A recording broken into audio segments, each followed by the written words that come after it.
Yo, this is Alex Mouth for Destiny. I'm Phil from Fit Will Exposed. And today, we bring you the ultimate guide to get wide. So if you're a drug-free lifter who wants to maximize the size, I think you're very much going to enjoy this video. And of course, be sure to check out Phil's channel at Fit Will Exposed. There's lots of underground, great information. So let's talk about this subject. Okay, so the topic of width is extremely important if you want to look big as a drug-free lifter. And there's a lot of myths online when it comes to looking big and wider that I'm going to be debunk right now. So right now I'm going to give you guys 5 tips, all in order, 1 being the most important, 5 being the least, and hopefully you guys understand. So hands down, the first tip to looking as wide as humanly possible is prioritizing upper back training. Why? Because upper back training is going to improve your posture, which is important for looking wider. It's going to hit your rear delts very hard.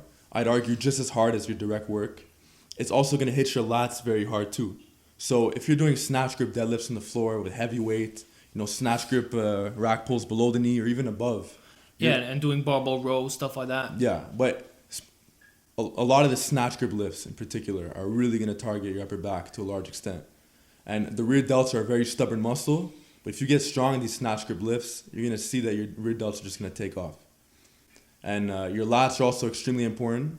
They get hit indirectly too when you're doing these snatch grip lifts. And why do you want lats? It's because lats are basically going to push your arms out to the side. So when people have that flared out imaginary lat syndrome. Well, yours isn't going to be imaginary. You're literally going to be walking around like this 24/7 because your lats just going to be so developed. Right, so you kind of need both. You need the upper back and the lats, but overall what we're trying to say is that when you prioritize upper back training through doing the rows and the snatch grip lifts and all that type of stuff, it hits everything. It hits every part of the back for the most part, which is ultimately going to give you the biggest width possible. Yeah. And even exercises like weighted chin-ups, weighted pull-ups, the classics, all these things should be emphasized in your training. Yeah. And of course, like the upper back, guess what? It's the mass measurement. And then we made a video about this a while back, but essentially when you take a measuring tape and you put it around your body, you're measuring the upper back.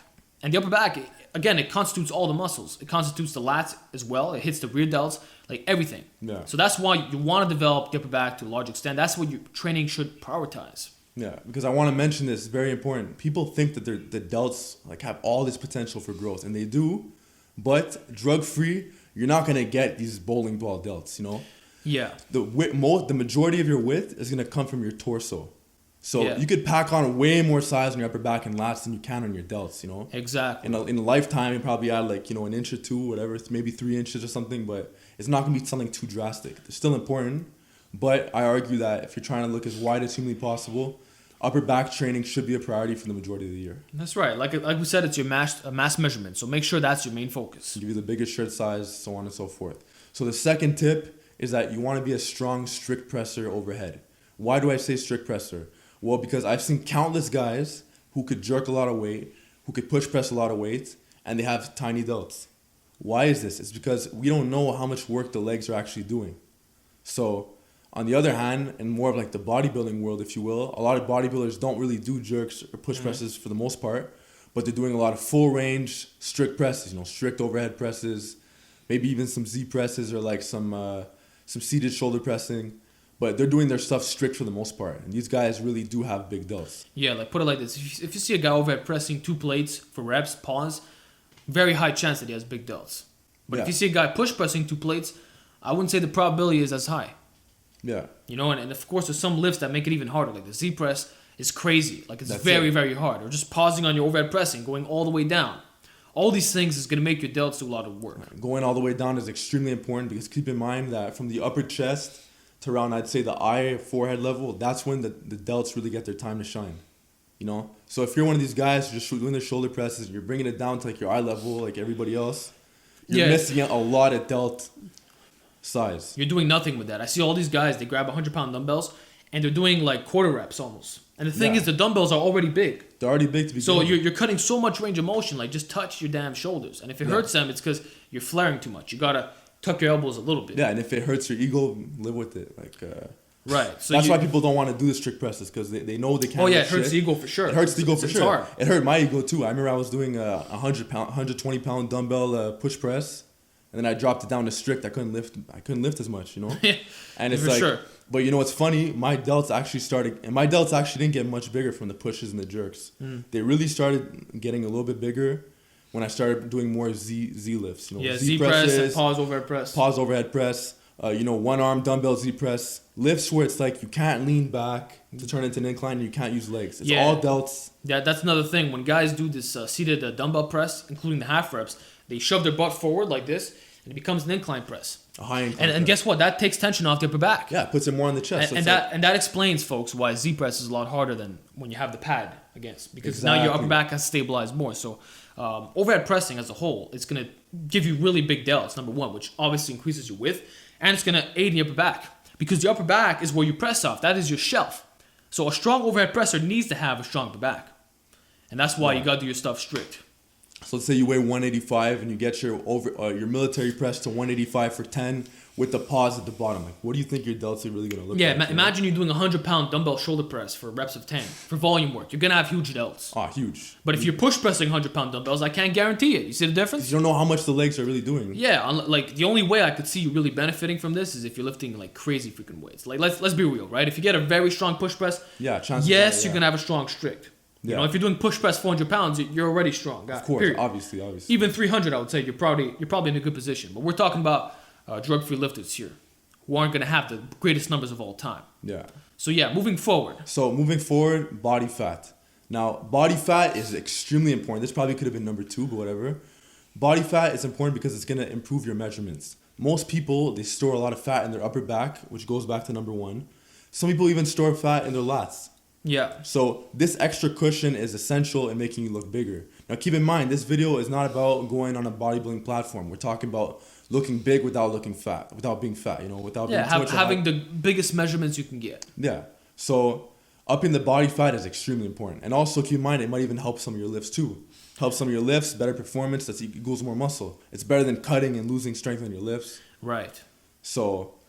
Well, yeah, and like you said, it's the mass measurement. When you measure the upper back, because fat is going to store there, you're definitely going to look a lot bigger. And like a lot of guys, they're going to talk about the waist, right? They're going to say that when you increase the body fat, you get blockier, therefore you look smaller. But what they're forgetting is that your upper back also increases. So of course. I would argue this. A guy who has 60-inch shoulders with like a 36-inch waist is going to look much bigger than a guy who has 50-inch shoulders but maybe like a 29-inch waist or 27. Let's put it like that. Oh, for sure. So especially in clothes too. So it's not just about the shoulder to waist ratio. That, of course, that definitely plays a role. It's very important. And we believe that your shoulder should be like 20 inches above your waist. The fact of the matter is that if you have a wide measurement up here, you're wide, period. And having the thicker waist is definitely beneficial. Like if it gives you a wide upper back, you're wide.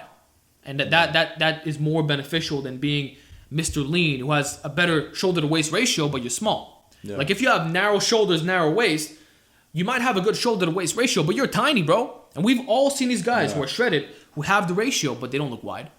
But we've also seen guys who are in higher body fat, who they have thicker waists, but guess what? They have thicker upper backs.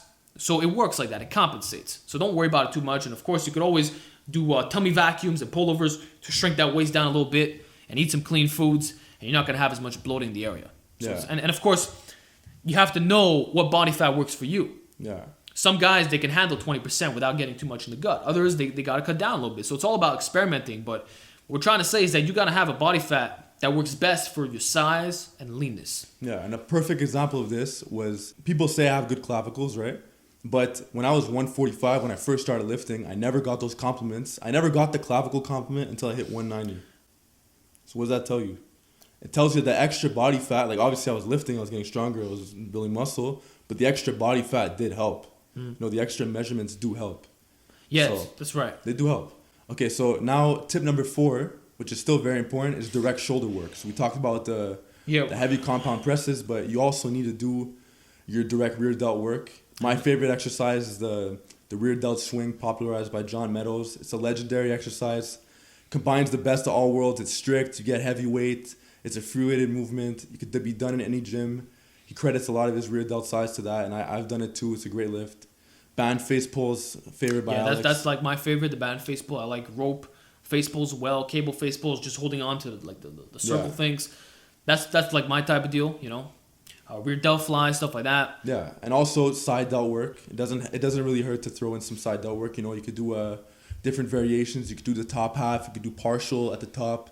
There's a bunch of different side. Yeah, of course. Yeah. But you want to do your direct shoulder work. Like, why would you skip Why not? this? Why Like, not? why just do the compounds? Just And go, if you're really feeling lazy, then what I would recommend is you just superset the rear with the side with the front. You know, superset all three, so that way you're hitting all heads in an isolated fashion, and it's like it builds your work capacity. yeah, Why not? It doesn't take a lot of time, and you could always do it for volume work again. Exactly. You don't have to go stupid heavy. It's Take a like fast 15 thing, minutes, you but it's know? gonna make all the difference. And of course, it's gonna help with your posture as well. And posture is very important for having that broadness effect. Yeah, keep in mind if you strengthen your rear delts and you train them on a regular basis and you're getting them stronger, it is gonna help with your shoulder health. Granted that you're doing the Yeah, movements it's properly. gonna put you in the game for longer, so less injuries. It's gonna give you better biomechanics for lifting. Yeah, it's gonna give you a better strict press. So Yeah, when you overhead press, you're not gonna be locking weights out in front of your body. You're gonna be doing it properly because your thoracic strength is on point, and yeah. you're gonna be injury free and maximizing your performance. Like, what's there not to like? So you want to do isolation work for the side, the rear, and you know what? Maybe even the front. Sometimes that could happen. Sometimes even overhead pressing is not enough to cover that. And I've seen some guys do that, like strongman competitors. The front crucifix holds. Yeah, or even We've seen stuff like heavy that. front raises with like a plate, you know, like people, you can still go heavy on it too, like Yeah, it's not and then boring, you know. that's it. But yeah, you want to hit some direct shoulder work. Why not? Why not? Yeah, for sure. And like if you're too lazy to do it, then guess what? You probably have no work capacity because it really doesn't take. It doesn't that take a long. lot of energy. 15 minutes out of your life, you know, It's fast, once or so- twice a week. Yeah. So It's let's not a big move on deal. to the last tip. What is it? Last tip is an extremely underrated tip. No one seems to talk about it, but the fifth most important thing when it comes to width is long head training. Yeah, You the long head of your triceps, which Yeah. is the medius part, is the back side. Yeah, it basically goes from the elbow to the rear delt. There's countless reasons why this muscle is important, but one, when you turn to the back and you have your arms relaxed by your side, it makes it look like you have an extra pair of lats. Yeah. So it makes it look like your lats are on steroids or something, you know, because it makes it look like your arm is now a part of your back. Yes. You know. Yeah. Like we're gonna attach a picture on the screen so you can understand this. It kind of like they go hand in hand. And a great example of someone who exemplifies this would be CT Fletcher. Like CT doesn't have the widest back, but because his long head is so developed, it adds to your width. Definitely. It adds More than any part of the arm. More than your It's the biceps, most important forearms. part for the width. Definitely, it would have to be the long head. Of course. And now the rear delts. So most people, most naturals have shitty rear delts for the most part. And keep in mind, you're never going to get that bowling ball rear delt look naturally. Like that's just the truth. Yeah. Unless you have elite, like 1% genetics, you know? So you have to, a good way to mask it is by getting a bigger long head. You see, it's kind of like traps. You're never going to get traps touching your ears. Yeah. But you could mask it by having a bigger neck. It's going to make your yoke look bigger. Same thing works with the long head. It's going to make your rear delt appear bigger. It's going to show off the cat better. And Yeah, it's gonna make all a benefits, it's gonna make a you know? huge difference. Like if you look at a guy when he's pumped up, when his arms are pumped, and you make him do like a side chest pose, his rear delts actually look bigger. especially from the side view too. Yeah, the side and the back. Like it connects, it directly connects, man. So it's like Yeah. it does increase the width and it makes you look more broad. Like people always say how like shoulders make you look wide, and yes, I agree. But when your long head is big and when your long head is pumped, it actually passes the shoulders. Yeah. to like a small degree, but it passes the shoulders. So clearly there are some width benefits to And it. you could even see it from the front too. If it's You can really, see if it's more really developed, yeah. really developed, you can see it from the front. So on my channel, you know, I'm going crazy over long head training. It's hands down one of my top 5 favorite muscle groups. The he's- overhead power extension is a great lift for that. You go check it out. Yeah, like But- guys, check out Phil's channel. Like I said, I'll put the link in the description box. He's got lots of underground, like crazy advice like this, secret strategies, and yeah, it's just good information. So Yeah. that pretty much concludes this video. Yeah, These those are the 5 tips, the ultimate guide to get wide. I'm pretty sure that if you incorporate this, you're gonna see a massive difference in the way that you look. Guaranteed. Yeah. So hope you enjoyed this video. Again, check out Phil's channel, and with that, we'll talk to you all next time.